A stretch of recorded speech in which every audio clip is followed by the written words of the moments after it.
د دې نه پس عیسی د ګلیل د دریاب بلې غاړې ته لاړو چې ورته د تبریاس دریاب هم ویل کیږي او یوه لویه ګڼه ورپسې وه ځکه چې هغې هغه معجزې لیدلې وې چې هغه د بیمارانو د شفا دپاره کولې. بیا عیسی غره ته پاس وختلو او هلته د خپلو مریدانو سره کېناسته. نو د فصح اختر چې د یهودیانو لوی اختر دی رانږدې و. بیا چې عیسی خپلې سترګې اوچتې کړې نو یوه لویه ګڼه یې ولیدله چې د هغه په طرف را روانه وه. نو عیسی فیلیپوس ته وفرمایل چې موږ به د دې خلکو دپاره روټۍ د کوم ځای نه اخلو. هغه دا سوال د هغه د ازمیښت دپاره وکړو ځکه چې هغه ته پخپله دا معلومه وه چې هغه به څه کوي.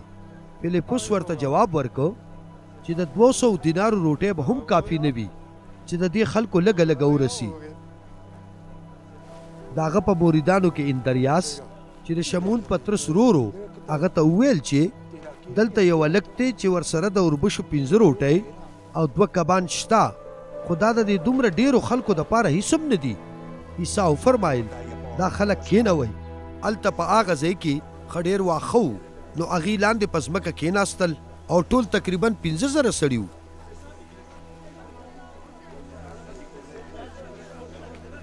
بیا عیسی روټۍ واخیستلې شکر یې پرې وکړو او هغه په هغه ناستو خلکو تقسیم کړې او همدغسې د کبانو سره وکړل او هغې چې څومره غوښتل نو دومره یې ورکړل.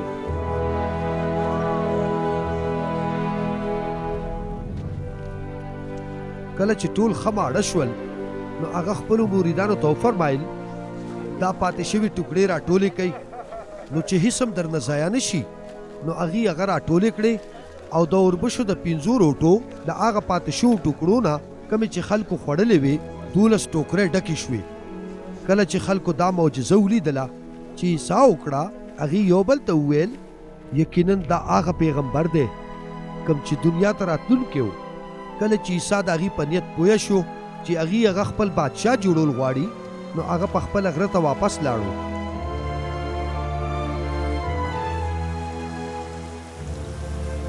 کله چې ماښام شو نو د عیسی مریدان ښکته د دریاب غاړې ته لاړل په کشتۍ کې کېناستل او د سیند پورې غاړې کفرنهم ته روان شول. نو تیاره شوې وه او عیسی له هغې سره میلاو شوی نه و. په دې دوران کې د دریاب اوبه په اوچتېدو شوې ځکه چې تیز طوفان راغلو.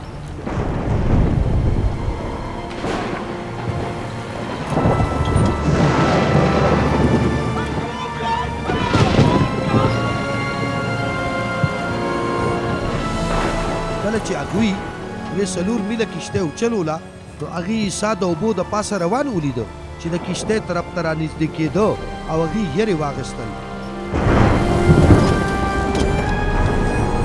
خو عیسی هغې ته وفرمایل مه یریږئ دا زه یم.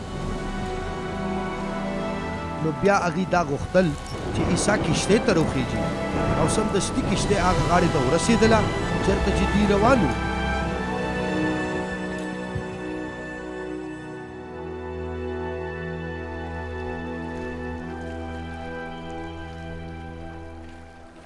بل سحر هغه ګڼ خلک چې د دریاب په بله غاړه ایسار شوي وو هغې ولیدل چې هلته صرف یوه کشتۍ وه او د دې نه خبر شول چې عیسی د خپلو مریدانو سره کشتۍ ته نه و ختلی بلکې د هغه مریدان د هغه نه بغیر تلي وو.